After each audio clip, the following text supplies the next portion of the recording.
অনেকে কিন্তু জানেন না ইমোতে ব্লক করলে সেটা কিভাবে ছুটাতে হয়। তো ফাইনালি এই ভিডিওতে আপনাদেরকে দেখাবো ইমোতে ব্লক করলে কিভাবে ছুটাতে হয়, তার সাথে কিভাবে কথা বলবো, তার সাথে কিভাবে কন্ট্যাক্ট করব।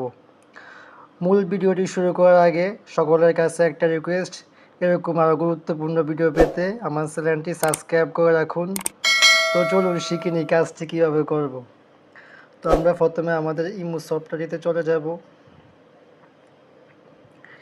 ইমোতে আসার পরে এখানে এই প্লাস আইকনটিতে আমরা ক্লিক করব। নিচে দেখুন একটা প্লাস আইকন আছে, আমরা এই প্লাস আইকনটিতে ক্লিক করব।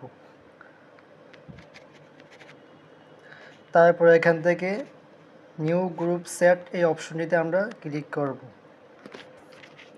এটাতে ক্লিক করার পরে আপনি যে আপনাকে ব্লক করেছে তাকে আপনারা এখানে দেখতে পাবেন, ঠিক আছে। ধরে নেন এই দুজন আমাকে ব্লক করেছে, তো আমি এই দুজনকে এখান থেকে ক্লিক করে দিলাম। তারপরে এখান থেকে এই টিক মার্ক অপশনে আমরা ক্লিক করব।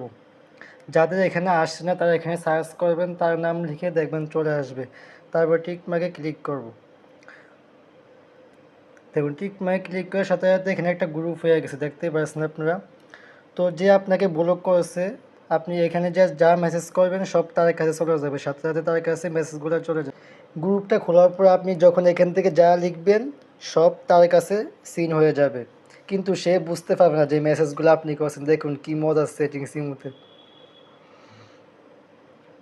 এইভাবে কিন্তু আপনি তার সাথে কথা বলতে পারেন। আপনি যত মেসেজ করবেন সে বুঝতে পারবে না গ্রুপটি কে খুলেছে বা আপনি মেসেজ করছেন আপনাকে সে চিনতেই পারবে না। এভাবে তার সাথে কথা বলতে পারবেন। তো বন্ধুরা, ভিডিওটি ভালো লাগলে লাইক, কমেন্ট এবং শেয়ার করবেন। এরকম আরও গুরুত্বপূর্ণ ভিডিও পেতে আমার চ্যানেলটি সাবস্ক্রাইব করে রাখবেন। সকলেই ভালো থাকবেন। আল্লাহ হাফেজ।